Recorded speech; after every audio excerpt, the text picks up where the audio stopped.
Vox and King Beau Part 19. Why the Stars Shine. I think it's important for me to note that not all of the beings that populated Beau's stories were hideous, terrifying monsters. Some were funny, some were charming, and it makes me sad that I won't have time to tell them all.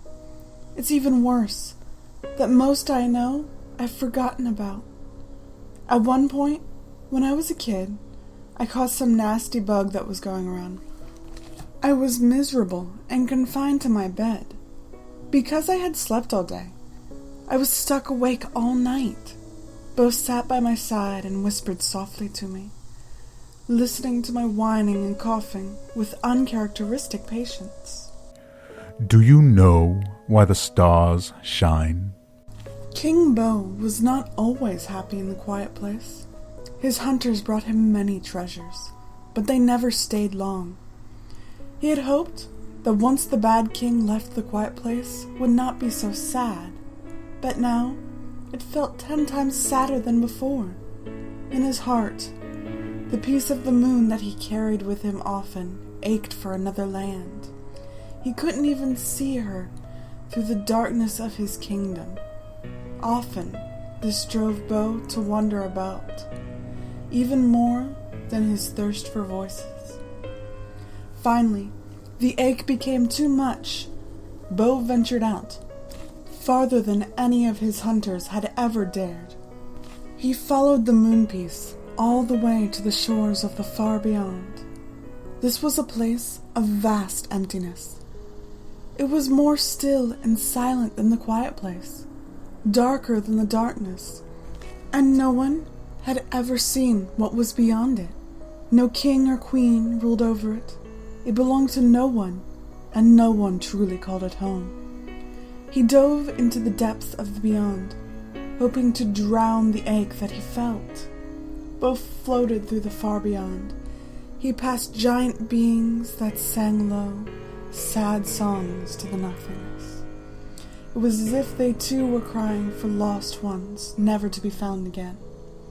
They had long tails and waving arms to send them through the empty world around them.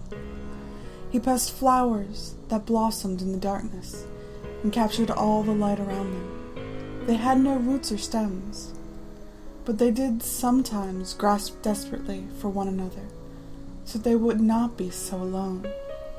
There was no way to know how long Beau floated, but soon there was nothing around him at all. When he saw the first point of light, Beau thought his eyes were finally beginning to trick him.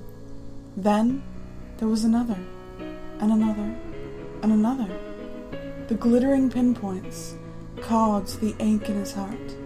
Beau moved towards them, and the beings grew brighter and more brilliant the closer he got, until each one burned so that he could not look directly at them. Why are you here? You do not belong to this place. I have lost the moon. The piece I have left aches for her.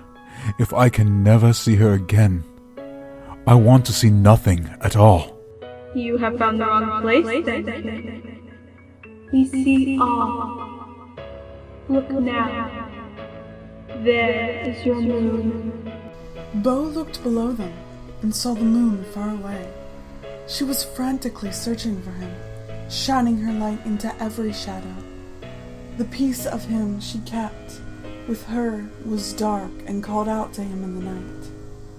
She shines for you. Will you leave her all alone?